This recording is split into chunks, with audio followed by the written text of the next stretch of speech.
Hola, ¿cómo les va? Muy buenas tardes, noches, como decimos siempre. Bienvenidos a Políticas de Estado, en un programa que va a tener que ver, bueno, por un lado con el recuerdo de una... Recuerdo con la actualidad también, ¿no?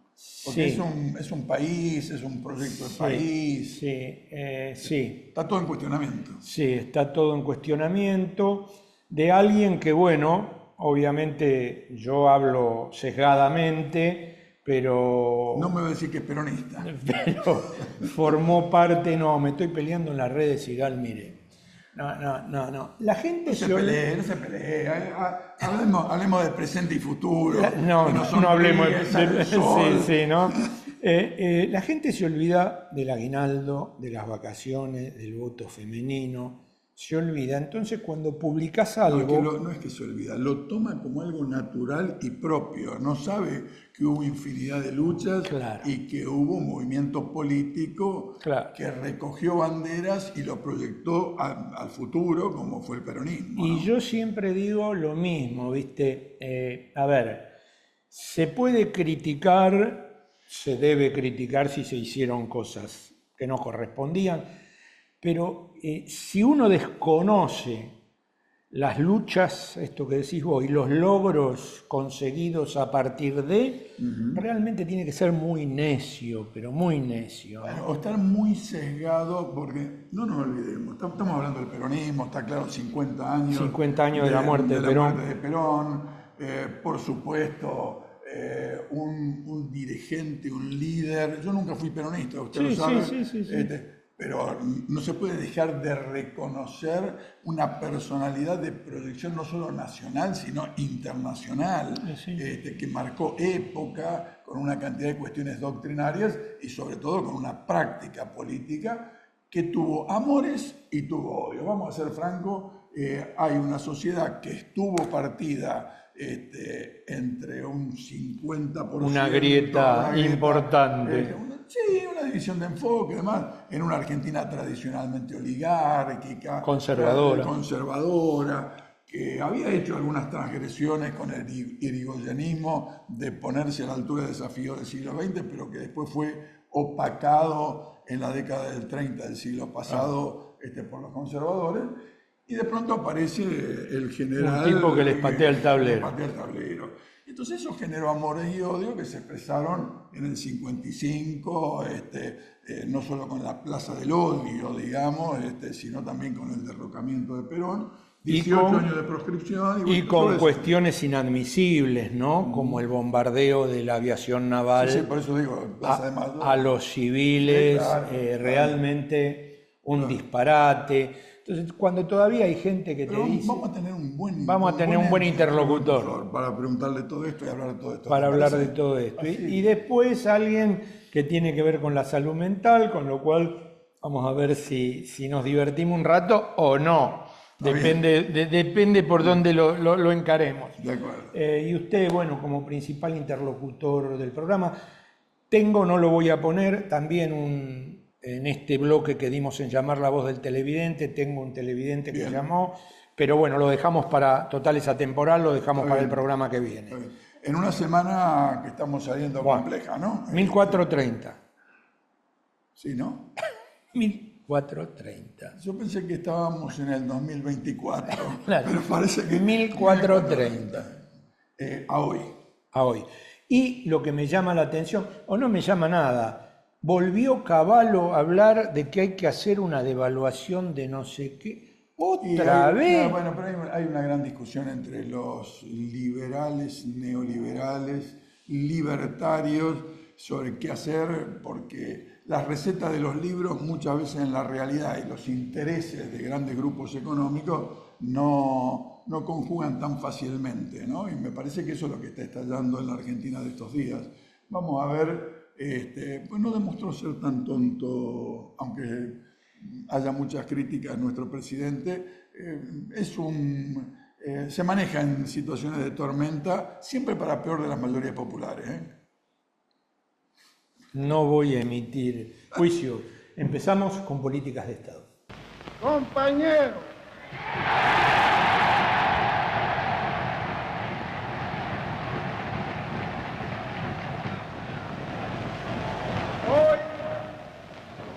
hace 21 años que en este mismo balcón y con un día luminoso como el de hoy, hablé por última vez a los trabajadores argentinos.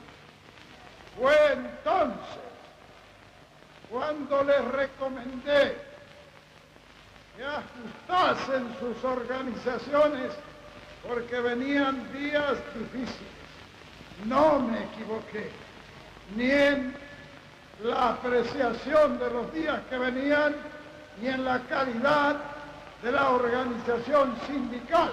A través de 20 años, pese a estos estúpidos que gritan,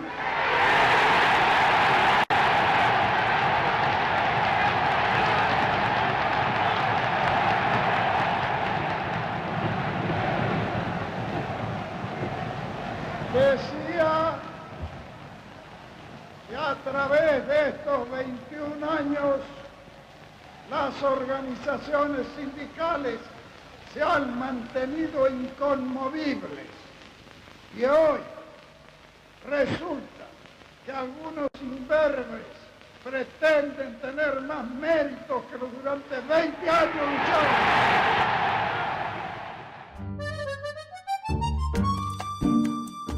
Bueno, el video de iniciación para recibir al primer invitado tiene que ver con lo que hablamos con Eduardo al comienzo del programa, en la editorial.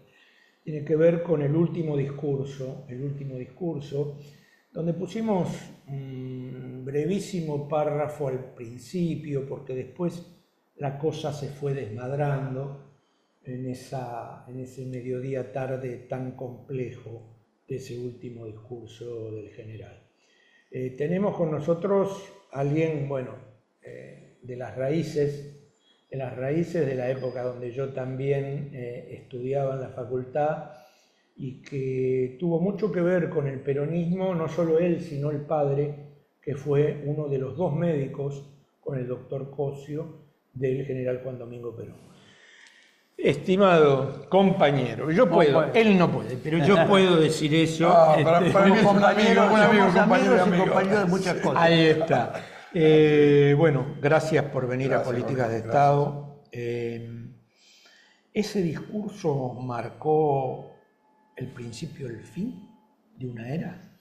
No, es el penúltimo discurso de Perón, ¿no? Perón hace otro discurso, yo creo que tratando de evitar la profundización de los conflictos que había en el peronismo y en la sociedad argentina, y hace el discurso del 12 de junio, que es el famoso porque dice dos cosas. Yo he venido a proclamar o a trabajar por la liberación y no consolidar la dependencia, es decir, retoma un hilo por encima de la conflictividad interna, y dice, mi único heredero es el pueblo. Claro. Sí. Y dice, llevo la música más maravillosa. Ese es el discurso final. Que yo fui, porque yo estaba en educación, que en ese momento, estaba con mi papá, que era ministro, que en ese momento estaba en donde hoy es la prefectura, en el edificio Guardacosta, desde donde el almirante Gargiulo había dirigido el bombardeo a la Plaza de Mayo en el 55. De eso hablamos también al que se principio. suicidó ahí. Fue el único que tuvo dignidad. Dignidad. Los atacantes, él se suicidó. Bueno, pero entonces fui a la plaza y después volví, fue a la casa de gobierno. ¿No? Y eso fue un intento. Pero evidentemente en la sociedad argentina se habían acumulado muchas tensiones en los 18 años de proscripción que no se pudieron resolver ni procesar rápidamente. Finalmente, Perón volvió cuando ya estaba con frágil su salud y que varios sabíamos que el tiempo de vida probablemente fuera poco. Él había tenido incluso 2 episodios de pequeños infartos antes de salir de Madrid. Entonces, Por eso es tan cuidadoso cuando le piden el parte, bueno, ¿puede ser candidato o no? Dice, puede, pero tiene que cuidarse, tiene que hacer otras cosas. Todas las cosas que después Pasaron. no se cumplieron en el sentido de cuidarse porque Las la tensiones realidad argentinas. era muy desbordante, ¿no? Claro.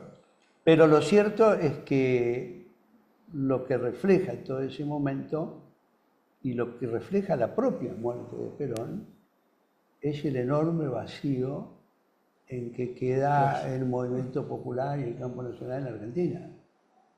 Porque lo que sí se sintió, y creo que lo sintió masivamente, incluso más allá de la cuestión partidaria, lo que sí se sintió es que había un vacío y una oscuridad delante, de la cual creo que una enorme mayoría era consciente que no se sabía cómo salir y que los acontecimientos se proyectaban, porque a Carlos Mujica, López Rega lo manda a matar en mayo del 74. Del 74. Pero el 31 de julio, ya muerto Perón, lo matan a Rodolfo Ortega Peña. Y a Duhalde. Duhalde el Bueno. Duhalde el Bueno. Lo matan a Rodolfo y firman la 3A. Y firman la 3A con el primer comunicado de Alianza. Primero se llamó Alianza Antiimperialista, en un primer comunicado. Después dijeron que era demasiado obvio que no, entonces pusieron Alianza Anticomunista Argentina y hacen la lista donde encabeza, uno de los que encabeza es Julio Troller, al que matan en Barracas, pero en la lista estaba mi papá también. Y eso es un mes, es el 31 de julio. El 8 de agosto mi papá renuncia como ministro, porque él había estado en un intento con otros ministros, con Solano Lima, que estaba activo, de ver si Isabel, que tenía que asumir la presidencia, desplazaba a López Rega. Y eso no tuvo éxito en ese momento. No, yo te decía lo de ese discurso porque yo ya había abandonado hacía poco, en el 73, la militancia universitaria. Me había dedicado, dije, bueno, sigo con la medicina, termino, y tenía como una visión de que la cosa se estaba complicando mucho. Y ese día yo voy a la plaza.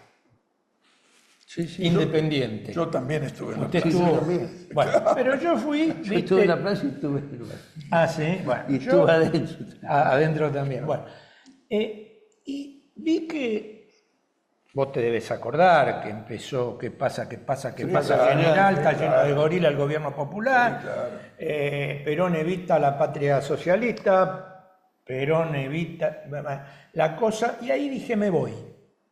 Y yo vivía con mis viejos en Lima y Belgrano. Y teníamos Sí, claro. a la vuelta de la casa de la familia Valmedina. Y teníamos 2 balcones hacia la 9 de julio. O sea, 2 balcones medios, digamos, no altos, medios, pero que te podías parar y mirar. Yo empecé a ver pasar, yo ni había escuchado la arenga violenta de Perón al final y bueno, y lo que había pasado. Y empecé a ver pasar la gente llorando y mi viejo, que era obrero, anarquista y antiperonista, se acercó y me dijo, mirá lo que ustedes logran. Entonces lo miré y le dije, papá, ¿por qué no te dejás de joder? Bueno, ahí también, No es la hora. ahí también hubo una grieta profunda, pero me agarró y me dijo, mirá esta gente. Yo me acuerdo que la gente pasaba llorando. Sí, claro. Bueno, es que lo que pasa es que también hay mucho para conversar de esto, pero yo cada vez que recuerdo todo ese periodo, que hay muchas razones y muchos motivos y muchos acontecimientos, recuerdo una cosa que es importantísima y que creo haber discutido muy poco, que es que la presidencia de Perón se inicia simultáneamente con la guerra de Yom Kippur, que es la guerra que lleva a la OPEP a cuadruplicar el precio del petróleo. Es decir, es exactamente ahí cuando se acaba el modelo de desarrollo capitalista con estado de bienestar y con energía barata en Occidente. Yo lo que me acuerdo de esa época es que los autos en Francia no podían salir. Es una cosa que nosotros, entre los subdesarrollados, sabíamos que pasaba, pero que en París no pudieran circular. Esto es una cosa está grave. Y yo no recuerdo que tuviéramos discusiones en ámbitos políticos, ni de los grupos de entonces que estaban más organizados, ni en los debates políticos más abiertos, que viera o que reflejara La gravedad. que eso cambiaba mucho, que eso iba a ser imposible la vigencia o la consolidación de un presunto pacto social. Ya era un año que eso iba a estallar. Claro. Eso era seguro que tenía que pasar así.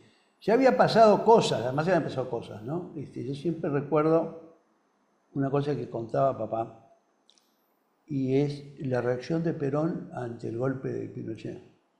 Se quedó 2 días mirando televisión, prácticamente todo el día, sin hablar con nadie y sin decir una sola palabra.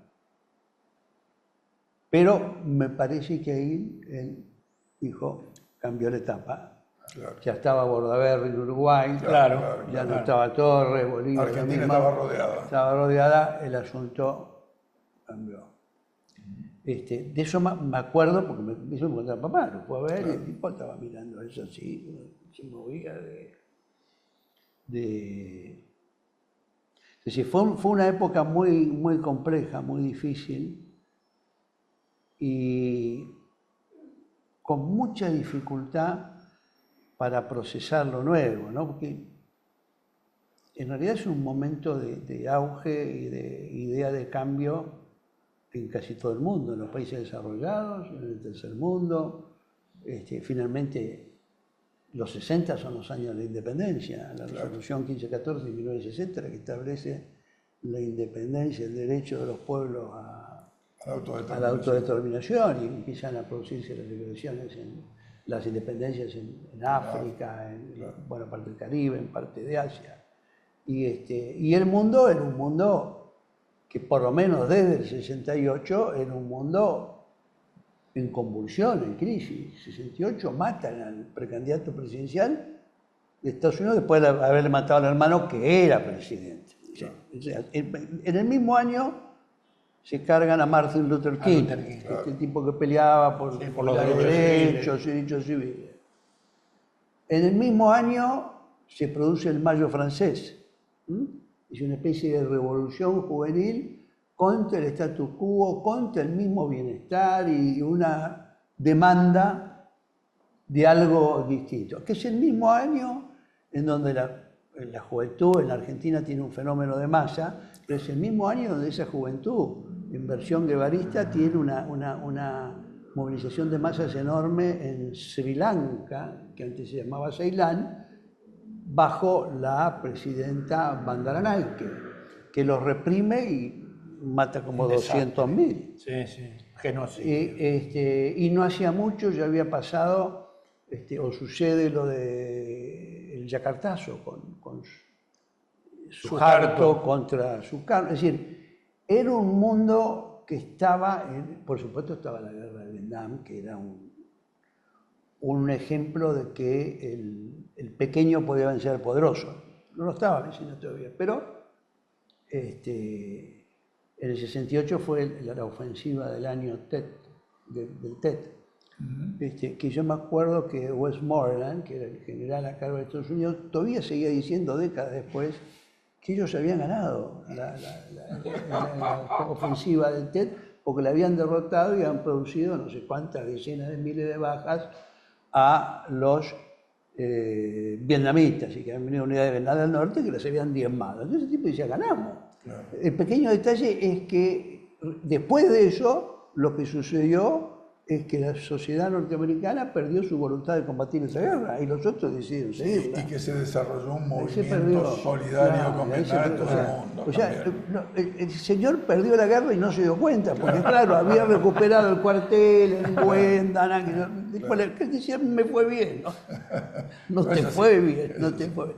O sea, eran épocas muy, y seguro me olvido muchas cosas, eran épocas muy desafiantes y con gran movilización, y las que vivimos en Argentina desde el 69 o del 68 en adelante, también fueron muy grandes. Y hay Sí, todo un gran Cordobazo auge, incluido. Cordobazo incluido, hay todo un gran auge de organización y una idea de cambio. Bueno, el Che, la muerte del Che en Bolivia en el 67, que produce una conmoción en América. La reunión de Medellín de los obispos en el 68, donde aparece el tema de la opción preferencial por los pobres dentro de la iglesia tradicional, que es una iglesia más cercana a acompañemos el poder para que Al se porten bien, conservadurismo, digamos. sí. Claro, para que se porten bien, digamos. Pero esto era una idea muy distinta. O sea, era un mundo que cambiaba muy rápidamente y creo que que la adaptación o la respuesta a ese proceso no tuvo los tiempos que requería para procesarse de una mejor manera, ¿no? Ahora, Jorge, en la introducción del programa, yo que no soy peronista de raíz, digamos, que he adoptado sobre todo con los años voy adoptando muchísimos de los elementos y los valores y los principios que planteó el peronismo en la Argentina.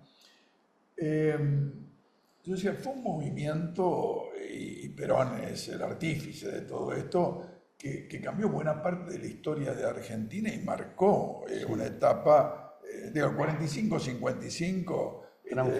Transformó la realidad argentina. Bueno, todavía los derechos, ¿no? todavía quieren destruir lo que quedó de ellos, Claro. el propio gobierno. No, O sea, claro. por eso- Esa era la reflexión, porque vamos y venimos a la Claro. actualidad, digamos. El ¿no? asunto es, efectivamente, lo que logró Perón de manera inconclusa, porque si uno puede hacer una crítica, más allá de las críticas políticas y el manejo con la oposición, todas esas cosas, la crítica más profunda es que finalmente no se pudo consolidar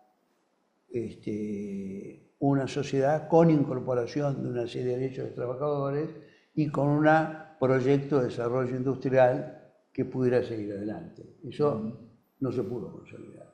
Después hubo otras versiones, que fue el desarrollismo, digamos, pero lo cierto es que eso, es decir, así como el comentario fuerte es aquellos que dicen, bueno, pero en el 74 Argentina era como Australia, y Australia siguió de largo, no le pasó lo que nos pasó a nosotros. Bueno, pero nosotros en el 55 sufrimos una interrupción fuerte y después un intento repetido, porque fue en la Libertadora, fue de las entrañas mismas del peronismo con Menem, donde surgió una versión democrática en el sentido no de golpe, pero de decir, bueno, hagamos un ayornamiento muy marcada, se acabó el socialismo real, ganaron los otros, entonces vamos, nosotros dejémonos de embromar y aquello dejémoslo en el pasado y transformémoslo más en simbología y no en política. Claro, fue el 89 que subió Menem, ¿no? Y eso. Y después viene el 76. No, antes del 76, perdón. Antes del 76. Y ahora de nuevo otro intento, porque frente a este intento, incluso lo de Macri es como un gobierno de derecha menor, que es una barbaridad que no se haya endeudado, pero digamos, entra más dentro de las reglas del juego. Es la primera vez que la derecha lograba subir al gobierno a través del voto, pero esto es una cosa distinta a lo que estamos viendo ahora, ¿no? Se nos van acabando los tiempos, pero la verdad, y aunque te haga producir un salto, La verdad, nosotros hemos estado vinculados al tema de la política internacional de la Argentina y que uno no se desprende, digamos, de eso. Sí. Y frente a una cumbre de Mercosur que vamos a tener el 8, la verdad lo que estamos viviendo es difícil de entender en una lógica de la política internacional y las relaciones. Que no vaya. Que no va, no, y todas las cosas que hace. Que esté provocando Todas las nuestro cosas. Ah, sí, lo que hablábamos hoy, Bueno, claro. es que lo que pasa es que acá hay dos errores para mí estratégicos de la visión de Argentina en el mundo que tiene este gobierno. Y dos errores severísimos. Y en consecuencia una política totalmente equivocada. Los dos errores es creer que la integración regional es un problema, que no hay que darle bolilla a eso, que al contrario, Que es un problema hay que ideológico, diferenciarse, parece, claro. hay que diferenciarse del barrio, mostrar que uno es distinto, porque ahí el poderoso le van a dar la atención. Y el otro punto es no entender, en realidad este punto va primero, no entender que el mundo unipolar, ese mundo del 89, si querés, que Menem dijo, bueno, ¿qué cree que haga? Pero que ese mundo unipolar se acabó, y se acabó sin duda con fecha, en el 2008, con la crisis de Lehman Brothers, donde la financiarización demuestra los límites del proyecto neoliberal para contener al mundo. Y eso ahí se acabó y empieza a surgir, que cada vez es más visible, un multilateralismo, que es a lo que tenía que apostar Argentina. Entonces el otro error es el rechazo a incorporarse a los BRICS. Son dos errores estratégicos Graves. que son muy graves y que se basan en la idea que si seguimos al actual poderoso nos va a ir bien. Claro. Nada sin Pero el indicar actual eso. poderoso no es uno. No, bueno, es que esto Eso sigue es lo que no creyendo que es uno. entiendo. Es el pacto Roca Roca Run, sí. Claro, en los años 30 volver a prenderse de la teta del Reino Unido pensando que ser una colonia, la más bella perla entre las colonias, eso es la forma de insertarse. Es un error estratégico grave, severo y que nos va a costar, porque estamos perdiendo mucho tiempo y porque estamos haciendo exactamente lo contrario que hace falta para que el país pueda encontrar un cauce de un desarrollo sostenible, con justicia, con igualdad de posibilidades, y detener esto de que cada vez somos un país con más informalidad, con menos derechos para la mayoría y con menor nivel de ingresos para la enorme mayoría. Eso es una locura de la cual espero que la enorme mayoría del pueblo argentino lo vea y supere el enojo que tuvo y el momento ese con el cual votaron a este Pero señor. aparte, Jorge, disculpame que te interrumpa, Sí. con categorías arcaicas y anacrónicas. Mi mujer, que no es ni peronista, ni de izquierda, ni progre, ayer me decía, comunismo, ¿qué comunismo? Está loco este tipo. Claro.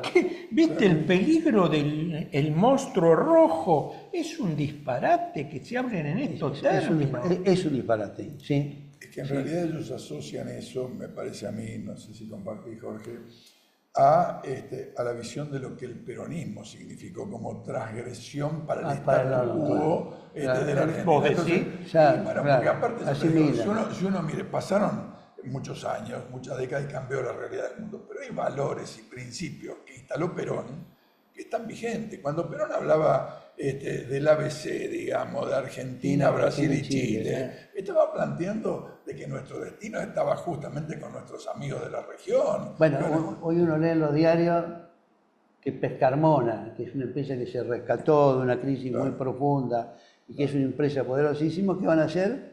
Privatizarla y dársela a una compañía americana. Y es una de las joyas que tenemos y que tiene un nivel de exporta a 40 y tantos países, en el área de defensa puede brindar unos servicios extraordinarios, tiene una capacidad de hacer turbinas, tiene cosas, y nosotros la alargamos porque va a venir uno y le va a joder. O lo del RIGI, a mí me resulta verdaderamente inaceptable. Que el RIGI, claro, sea aprobado en nuestras cámaras, bueno, habla muy mal del Parlamento argentino y del mecanismo de representación.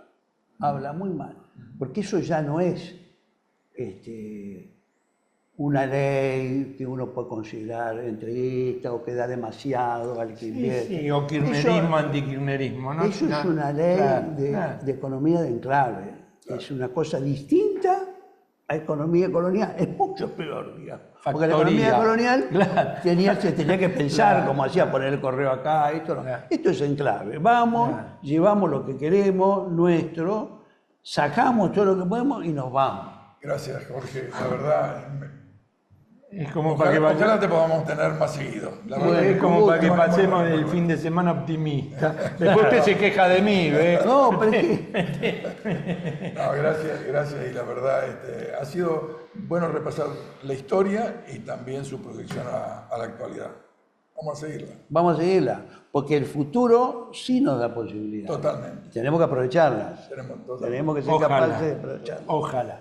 Vamos a la pausa de Somos y volvemos con un psicoanalista, así que me voy a divertir. ¿Me divertiré o no me divertiré nada? Seguimos con usted y con la pausa de Somos. Se vienen las vacas de invierno en Morón. Del 15 al 28 de julio habrá espectáculos infantiles, música, cine, teatro, títeres, circo. Consulta la programación completa en nuestras redes sociales. Municipio de Morón, corazón del oeste. Acompaña a Política de Estado.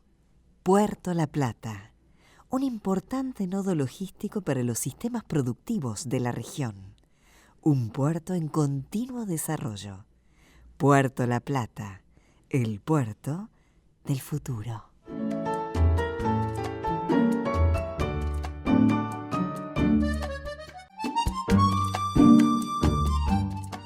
Bueno, después de haber hecho una retrospectiva de la historia con el tema de la muerte de Perón y uno de sus últimos discursos, nos vamos a adentrar en un campo... Te reís, estás contento. Y una vez que puedo, de igual a igual, que usted invite a alguien que tiene que ver con mi ex vieja profesión, porque ya no la ejerzo más, pero realmente es un placer. El doctor Carlos Ledesma Lara es psicoanalista, vive en España, en la madre patria. Así es. Bienvenido. Muchísimas gracias. La única verdad es la realidad.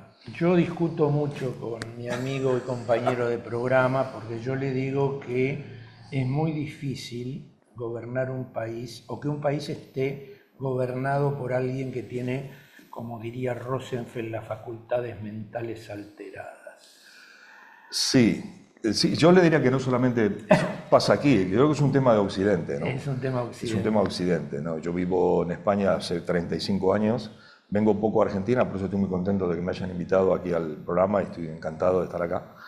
Y en España o en Europa, en Occidente, pasan fenómenos similares a los de Sudamérica. Lo que pasa es que tienen otra manifestación o se presentan de otra manera. Tuvimos las elecciones hace poquito en Francia, la semana pasada. Bueno. Y vamos a tener... Y ahí se este ve. programa sale el Pero- sábado y quiere decir que mañana Sí. vamos a tener la segunda vuelta en Francia, ¿no? Pero, y es Carlos, muy interesante, pero hay una cosa, lo de la realidad, la única realidad, no, porque la realidad material es una y luego la subjetiva es otra. es otra. Porque si todo el mundo se adviniera a la realidad, las masas no votarían en contra de sus propios beneficios.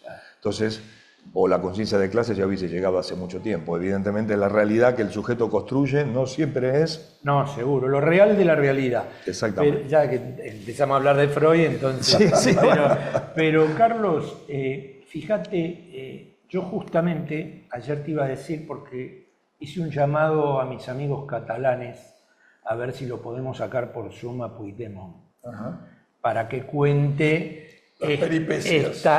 Bueno, no solo la peripecia de él, que todavía no puede pisar España porque Sí, va claro, preso, sí, claro. sino esto que pasó. Pero, a ver, ganó el Delfín de Le Pen, pero no es un psiquiátrico.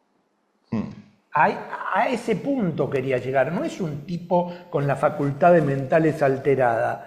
Es un tipo de derecha, Ideológicamente de derecha, claro, como- de como- mucha derecha, ni hablar de Marine Le Pen, Sí. ni hablar del papá, ¿sí? Sí. Pero no tienen esa cosa de me peleo con todo el mundo, rompo todo, todos son mis enemigos, menos Vox y alguno más. Sí, sí, bueno, si se refiere al presidente argentino, creo que la oligarquía argentina ha cometido un error en elegir a este presidente, porque creo que lo que está haciendo es justamente todo lo contrario de lo que se esperaba de él. Yo imagino que estarán intentando acomodarlo un poco, ¿no? O sea, como situarlo en el espectro psíquico para que el hombre no termine metiendo la pata. Yo estaba en Colombia cuando fueron los conflictos con Petro. Con Petro. Sí, y estuve el año pasado, o este año, 7, 8 meses, y luego viajé a Caracas por el tema de mi trabajo, mi actividad. Estuve en Venezuela y tuve que cambiar el vuelo porque se cancelaron los vuelos con Colombia. Sí, no, con Venezuela. Con Venezuela. Con Venezuela. Con Colombia finalmente no, pero porque Argentina tiene muchas relaciones comerciales con Colombia. Claro. Con Venezuela igual, pero bueno. Y a Petro también lo trató de terrorista. Y ahora el episodio con Bolivia, el episodio que, bueno... Con Lula de vuelta. Exactamente, ¿no? La cuestión de Israel, que es un tema muy delicado en Occidente, es un tema muy delicado, sabiendo lo que aquí pasó en la AMIA hace unos años. Y bueno, yo creo que esta cuestión, que no es anecdótica, creo que es una situación trágica, por no decir cómica, pero es trágica, tiene que ver también con una decadencia de toda la clase política a nivel occidental, ¿no? No solamente aquí en Latinoamérica, los diferentes episodios que hemos tenido, sino en Europa se ve acentuado, ¿no? Todo el tema de Puigdemont, todo esto que pasó con el nacionalismo catalán, los jueces, el presidente. Mientras tanto, la economía funciona por sus vías, ¿eh? O sea, porque no va a cambiar mucho en Francia con que la presidenta sea Marine Le Pen o sea Macron. Puede cambiar respecto al conflicto que está pasando en el Donbass. Esas cosas, porque en la Argentina enseguida incide en el tema de la distribución de quién se apropia de la riqueza. Exactamente. En otras épocas diríamos quién se apropia de la plusvalía. Tiene mucho que ver, será por la endeblez de nuestras economías. Sí, pero hay algo, yo que lo veo de lejos, hay algo muy parecido entre Sudamérica y por lo menos la Europa. Yo le llamo la península de Eurasia. Europa es una península de lo que es Eurasia, que es mucho más grande. Europa es algo pequeño, en superficie es algo pequeño, en economía evidentemente no. Pero hay algo común entre Latinoamérica, o en Sudamérica, mejor dicho, y Europa, que es la dependencia con el mundo anglosajón. Evidentemente con diferentes formas de posicionarse, ¿no? La posición que puede tener, yo qué sé, por ejemplo, Francia frente a Inglaterra o Estados Unidos es diferente a la que puede tener Colombia o Brasil. Pero hay una sumisión, y esto se está viendo muy claramente en el conflicto de Israel, Palestina, y en el conflicto del Donbass, ¿no? Y ahí se ve muy claro cómo incluso la población, pues yo tengo compañeros... Él ha estado muchas veces en Ucrania también. He estado en Rusia, he ido unas 14 veces o 15 yo creo, y en el 2022 fui como 3 o 4. Es un tema que me interesa muchísimo. De hecho, ¿Qué vas? ¿Como observador? Voy como visitante, turista, no, pero como me gusta mucho conocer el tema del mundo soviético, ruso. Uno de los motivos por los que vivo en España porque me permite estar en un lugar geográficamente en el centro del mundo. Si yo quiero ir a Irán, voy a Irán. Tomas un avión y... Sí, exactamente.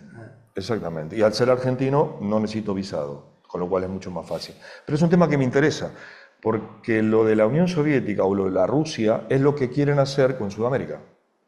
A ver, ¿cómo es eso? Evidentemente, yo he estado en Colombia 8 meses, trabajando allí en un hospital. Y Colombia tiene muchas riquezas, minerales, tiene carbón, tiene esmeralda, todavía siguen sacando oro, todavía después de 5 siglos. Todo eso se lo llevan a empresas extranjeras, norteamericanas, canadienses y suizas. O sea, no hay empresas colombianas, mirá vos. A pesar de que el gobierno de Petro, que lleva poco tiempo, está intentando expropiar o recuperar, mejor dicho, territorios que son de las comunidades originarias, porque matan a la población para quedarse con las tierras. Venezuela, más allá de que Venezuela se supone, pero Venezuela hoy está negociando otra vez con Estados Unidos. Sí. Claro. Venezuela dejó de entregar petróleo a Cuba porque se lo compra Estados Unidos. O sea que, por mucho que sea el tema de Latinoamérica, estamos tan sometidos en cuanto a las riquezas, es algo similar a lo que quieren hacer con Rusia. ¿Rusia por qué le interesa a Rusia? A Europa no le interesa Dostoyevsky, ni León Tolstoy, ni Vladimir Putin. Lo único que quieren es su riqueza, está claro. Porque mientras hubo perestroika, mientras todo bien, hasta el 2010 ningún problema. Yo estuve en el 2010, me acuerdo, en Rusia y aquello era un desastre. Un desastre. Europa tenía petróleo barato, tenía gas barato, madera, sin problema. En cuanto a Rusia cambió, la cosa se complicó. La cosa se complicó. Es lo que sucede en Argentina. En Argentina pasa eso. En Argentina, digamos, nuestra desgracia, entre comillas, es la riqueza que tenemos. Y nuestra oligarquía, que es una oligarquía que ya sabemos lo que es, ha llegado esta situación con este presidente. Evidentemente, imagino que lo van a encauzar, porque si no esto va a terminar muy mal. Pero lo interés de Argentina es la riqueza. Fíjense que cuando en Bolivia, hace cosa de 20 días, Bolivia firmó un acuerdo con Rusia para el tema del litio, a los 5 días quisieron matar a Arce. Digo matar porque querían matarlo. Ha pasado algo que no sabemos aún, qué es lo que sucedió, que se echaron para atrás. Yo estaba en Venezuela. Se echaron... la posición de Evo, ¿no? Que fue muy duro contra Arce, ¿no? Sí. Ha sido todo muy raro. No conozco yo el tema boliviano, no me quiero arriesgar a decir nada. Ahora igual Evo salió a respaldar y a enfrentar concretamente las declaraciones de Milei, cuando él dice que fue una farsa el golpe de Estado. Tanto Arce como Evo en ese punto coinciden, más allá de que hay un problema interno. Sí, hay algo que está lejos de nosotros. Y teniendo en cuenta estas cuestiones así de geopolítica, un poco así brocha gorda, ¿no? Volviendo al tema nuestro, ¿no? El tema del psiquismo de las masas, ¿no? Cómo es que las masas terminan, por ejemplo, en Brasil, votaron a Bolsonaro después de que Lula lo sacó de un poco de la pobreza y la masa lo votó a Bolsonaro. Es curioso, ¿no? Se supone que tenían que apoyarlo. ¿Por qué a Correa el mismo Massa? Porque el mismo pueblo. Yo he estado en Venezuela hace una semana y hay gente que... El fenómeno de Correa es inentendible. Es curioso porque Maduro, con todos los errores que seguramente comete, que no son pocos, hay algunas cosas que yo, por ejemplo, estaba en Caracas, una ciudad súper segura. Claro. Y la pintan como una ciudad invivible. Yo estuve en Bogotá 8 meses y tenía que a las 6 de la tarde para subir a un autobús. Bueno, Bogotá es bravísimo. Es tremendo. Es bravísimo. Y, sin embargo, la masa que se beneficia de una serie de situaciones, sin embargo, está en contra. Yo, leyendo un libro de Wilhelm Reich, que es del año 33, donde habló del tema de la masa psicología, de la masa del fascismo, lo que está pasando en Europa, Meloni está en Italia, Macron, que no es el Che Guevara, pero ahora resulta que Macron es como la mejor solución. Es increíble. O sea, la socialdemocracia francesa, Mélenchon, se retira para que pueda ganar el candidato Macron o ganar para que no gane Le Pen. Cuando la diferencia económica entre un programa y otro no tiene ninguna. Noche. En todo caso, quizá la posición de Le Pen con el tema de la inmigración y el tema de Ucrania. A lo que voy, que la masa, el problema que tenemos todos, como diciendo, la masa en definitiva, nuestros dirigentes surgen de la misma sociedad de la que supuestamente queremos cambiar. Esto lo dijo León Rossigner en un libro en un texto se llama La izquierda sin sujeto, ¿no? El sujeto, nosotros, nuestros propios dirigentes, yo lo viví en España, había un partido supuestamente alternativo, progresista, el populismo de izquierda y yo qué sé, y terminó todo en lo que terminó, ya lo sabemos. Podemos. Sí. Bueno, ese, exactamente. No podemos. No podemos. No pudieron. Ahora, discúlpame, Sí. a ver si, porque yo esto se lo digo siempre a Eduardo y no es chiste, ¿eh? Y no es chiste, porque yo a veces lo digo humorísticamente. Sí, hay que poner un poco de humor a todo Sí, eso, sí, bueno, Freud, el chiste y su relación con el inconsciente. Si no, el padre lo cagaba a palo. La madre no le daba bola. En la escuela también le hacían bullying. En Chacarita lo echaron a patada porque era horrible como arquero. Del Banco Central le hacían bullying y lo rajaron. O sea, uso la palabra bullying, que no es psicoanalítica de la época nuestra, sino que está muy ahora. El resultado de todo eso es la venganza. Mirá que no te hablo de lo ideológico, hacer una patografía de este hombre es complicada, pero yo creo que él en realidad es un emergente, es un síntoma de nuestra sociedad. Algo hicimos mal para que esta persona, en la situación que está, que evidentemente no está establemente, psíquicamente no está muy estable, algo hicimos mal. Como diría Pichon Rivière, citando, ¿no? Es un emergente de la amnesia social de la masa, ¿no? La masa, yo más o menos seguí los acontecimientos. Yo la última vez que estuve acá fue el 2014 y seguí un poco, sigo los acontecimientos. Y yo recuerdo el primer gobierno de Macri, fue justo cuando yo vine a Argentina, estuve de visita un mes, me fui, ganó, luego hubo ese intermedio donde estuvo el gobierno de Fernández, y ahora viene este hombre que es como si fuera, es como un partido de campeonato del mundo. O sea, el primer tiempo fue Macri y este es el segundo tiempo. Tuvimos un entretiempo y no fuimos capaces de hacer los cambios necesarios para dar vuelta al partido. Y entonces el partido lo hemos perdido ahora. Con creces. Y con creces. Ahora no sabemos si podemos llegar a los penales. Entonces, esto es la continuidad de lo de Macri, evidentemente. Lo de este muchacho, este personaje, evidentemente tiene los apoyos de los medios, ya sabemos, ustedes lo saben mejor que yo, trabajan acá y viven. Evidentemente los medios de publicidad, es como en Colombia la cadena Caracol. Caracol, claro. Es tremendo. O es como en España el grupo Prisa o los grupos de ultraderecha, de derecha, que al final al obrero terminan haciendo que el obrero vote a Vox. Claro. Entonces, en el caso del presidente argentino, bueno, es un síntoma, un emergente de una situación que los partidos de los grupos de izquierda o los progresistas, o lo que sea, no se ha sabido aprovechar. Evidentemente siempre es más fácil ser... Hay que tener en cuenta una cosa, yo trabajé en la construcción aquí en España, aquí en Argentina, trabajaba en YPF, trabajé en el ferrocarril, he sido obrero de la construcción. Cuando me fui a España yo tenía 25 años. El obrero, por inercia, es revolucionario y conservador a la vez. Es revolucionario cuando las cosas no le van bien, y cuando le van bien ya empieza a ser conservador. Entonces, claro, las dirigencias sindicales, yo tengo muy buenos vínculos con compañeros, hay uno que precisamente para mí es como si fuera mi hermano, que es Pedro, gente con la que yo me da mucha información, me permite entender un poco todo esto, pero si yo lo traslado a España sucede lo mismo. Sucede exactamente igual. El obrero es conservador cuando las cosas le van bien. En Europa, ¿por qué los obreros votan a Vox? Porque ahora le molestan los negros, le molestan los moros, le molestan los sudacas, le molestan no sé qué, porque le quitan trabajo. Cuando había un boom, necesitaban a los negros, a los sudacas, eso, para hacer la construcción, para trabajar de mozo, evidentemente. Y son los mismos, porque al Partido Popular, o sea, los votos son los mismos. Si uno hace las cuentas, el canasto cambia. O sea, los votos que le dieron a Marine Le Pen es el 35%, y son los mismos que le daban. Ahora, o sea, si vos escuchás el discurso de Vox, es muy claro. Y muy simple. Claro. Y muy que simple. el discurso de este personaje Sí. es corregido y aumentado el discurso de Vox. Por Sí. eso te decía lo del bullying, porque me parece que está haciendo algo por venganza de todo lo que le hicieron desde que era chiquitito. Entonces el tipo vuelve y se venga de los viejos, Sí. sociedad anónima en el fútbol, viste, privatización de los ferrocarriles. Sí, evidentemente. Volver a los 17. Sí, las empresas extranjeras están encantados con este hombre porque evidentemente si él firma los acuerdos del litio, la empresa española igual, porque incluso aunque Pedro Sánchez se enfadó con él, no se enfadó por la política económica que va a hacer este hombre, se enfadó porque le dijo que su mujer Era corrupta. tenía problemas.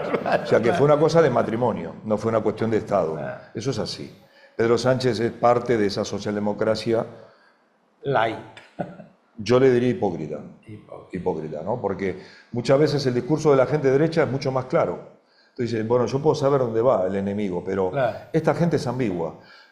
Pedro Sánchez apoya a un régimen de ultraderecha que tiene brigadas nazis peleando en el frente contra Rusia. Eso es así. Pedro Sánchez entregó el Sáhara en España. Luego hablan de Palestina. Palestina no le interesa a nadie. Absolutamente a nadie. Entonces, el obrero... Ni siquiera por un tema geopolítico. No, porque ahí hay petróleo. En realidad lo que hay ahí en la costa del Líbano y ahí en Cisjordania hay petróleo. Entonces lo que les interesa a los ingleses es petróleo. Entonces les da igual a los palestinos. Creo que van 50.000 más o menos que han matado. Y entonces también Estados Unidos permitió en las universidades norteamericanas que todo el mundo ponga una bandera palestina. A nadie le interesa. Nos quedan 2 minutos para hablar del bullying, para hablar Sí. no sé, cerralo vos el programa. Sí, bueno, Que sos sí, el evidentemente invitado. este hombre debe tener un resentimiento, evidentemente una frustración, pero luego en el fondo ha tenido un éxito porque ha llegado a ser presidente. Entonces, ya le digo, yo creo que el error nos corresponde a nosotros, lo que supuestamente vamos en el tren, en este tren, analizar el por qué este tipo se nos metió en la casa de gobierno. Ese es el problema, porque no es que el tipo esté mal de la cabeza, cosa que puede que sea. El tema es cómo permitimos que este tipo ocupe nuestra casa. Así es. Y lo que va a pasar con esa ocupación. Y lo que va a pasar, que si sigue así, va a ser peor que lo de Menem, yo creo. Bueno, al menos alguien que me da la derecha. No, porque el tipo ve el vaso siempre para mitad para arriba, entonces yo lo veo para abajo y...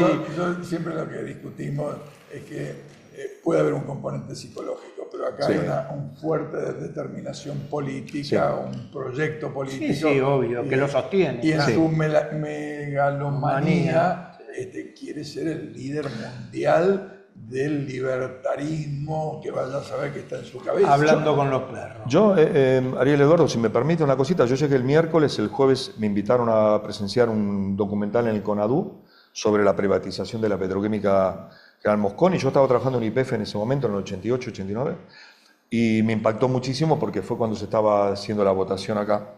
Y yo pasé por el Congreso y, bueno, había un poco de gente ahí en la calle, unas protestas, estaba llena de policía. O sea, me recorrió aquella época. Claro. Pero lo que me llamó la atención, o me está llamando la atención, es, ¿cómo diría yo? Como cierta apatía en el pueblo. Falta alternativa. Anomia. Falta alternativa. Me parece sorprendente. He hablado con varias personas, en los pocos días que llevo, no con pocas, y me sorprende mucho como hay una especie de resignación o impotencia. No lo sé, no quiero hablar más de la cuenta, Nos pero... quieren echar. Dacho. No, realmente un gusto. Muchas gracias. Y Carlos, gracias esperemos por que, bueno, esperemos que salga el sol en algún momento. Saldrá seguramente. Nos vamos. Nos vamos al Lindo puerto. programa hoy, ¿eh? Sí, lindo programa. Al puerto, quiero felicitar acá, aprovechar a nuestro amigo José Pepe Lojo, que ha sido designado presidente del Consejo nivel, Portuario, Qué Consejo nivel, Portuario Argentino. Así de que muchos éxitos en esta nueva responsabilidad. Y nos vamos. Nos entonces, vamos hasta el nos sábado. vamos hasta que el viene. sábado que viene por Canal 7 Somos. Por 517 de Flow y por YouTube, canal Política de Estado. Chao, gracias y bueno, lo mejor para usted en el fin de semana. Y siga escribiéndonos y hablándonos que nosotros lo vamos a hacer participar activamente. Chao. Gracias. Hola Ariel, hola Eduardo, hola amigos y amigas. Bueno, está fresquito esta semana, nos venimos tratando de acomodar a la temperatura, por eso tengo mi busito abrigado del Puerto de la Plata. Esta semana que pasó vi una nota que me pareció muy interesante. Una serie de especialistas se juntaron y la temática que se plantearon es ¿qué tiene de malo ser un puerto feeder? ¿Qué es un puerto feeder? Bueno, un puerto feeder es un puerto en general más chico que se dedica a abastecer a otros puertos más grandes. Entonces, ¿qué tiene de malo que Buenos Aires, por ejemplo, sea un puerto feeder? Nada tiene de malo. El sistema necesita distintos tipos de puertos. El sistema necesita que las mercaderías lleguen al puerto concentrador de distintas maneras. Lo que sí está mal desde mi punto de vista, lo que sí es un problema para los argentinos y las argentinas, es que en Argentina no tengamos un puerto concentrador, que todos nuestros puertos sean feeder, porque eso significa que todas nuestras mercaderías tienen que ir a un tercer puerto de otro país en donde se concentran. Y ese tercer puerto de otro país es un lugar en donde las mercaderías se bajan de los barcos para subirse a otro barco con mayores costos. Y esos mayores costos significan que nuestra logística termina siendo más cara que la de otros países. ¿Eso qué quiere decir? Que nuestros productos terminan siendo menos competitivos que los de otros países. Entonces, en nuestro diseño, lamentablemente, estamos condenados a que nuestro país y sus puertos seamos todos alimentadores y ninguno concentrador, porque está pensado a través de nuestras vías navegables que los puertos concentradores sean el de Montevideo y el de Santos u otros puertos de Brasil, de Río Grande, por ejemplo. Entonces, eso hace que todas nuestras mercaderías, como los grandes barcos van solamente a los puertos concentradores, tiene que haber barcos pequeños que lleven la mercadería al puerto concentrador desde los puertos feeders, desde los puertos alimentadores. Bueno, nosotros creemos firmemente que la República Argentina, por una cuestión económica, por una cuestión de sentido común, por una cuestión geoeconómica, por una cuestión geopolítica y por una cuestión de soberanía, tenemos que tener vinculada con nuestro núcleo principal de producción en la República Argentina un sistema con puerto concentrador en esta región, en el litoral argentino del Río de la Plata. Porque si no, estamos concediendo ese derecho a puertos que están en el extranjero. Del mismo modo que desde Argentina tenemos que tener una salida al mar que sea propia y no estar dependiendo de terceros países para salir al mar. Por eso digo que no está nada mal tener puertos feeders. Lo que está mal es no tener ningún puerto concentrador, ningún puerto de aguas profundas, ningún puerto de altura vinculado con nuestra zona núcleo de producción. Eso es, me parece, el foco que tenemos que poner y pensar cómo diseñamos nuestro sistema de navegación y puertos para que eso no nos pase, porque eso va en contra del desarrollo de la región y de la calidad de vida de todos y todas las argentinas.